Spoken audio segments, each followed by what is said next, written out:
ازيكم يا احلى ناس، عاملين ايه؟ فيديو على السريع كده اقول لكم ازاي تجيبوا الجراج اللي في الدور ده اللي في البيت البينك. هو طبعا البيت البينك ده انا مش عارفه دي جليتشات ولا دي ايه. المهم هنخرج بره.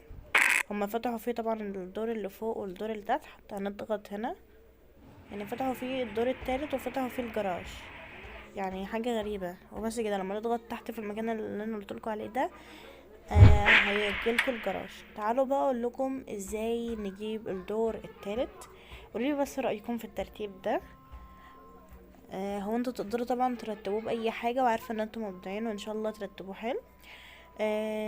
انا عملت طبعا البلكونه بالشكل ده، انا مش عارفه دي بلكونه ولا برندة. المهم هنخرج بره وهنضغط في المكان اللي عندكم بالاخضر ده وهندخل. ولما ندخل على طول هنلاقي المكان وانتوا ترتبوه انتوا بقى. ولو عايزين تصميم للجراج اللي تحت قولولي وانا هصممه لكم ان شاء الله. ما تنسوش اللايك والاشتراك، وسلام.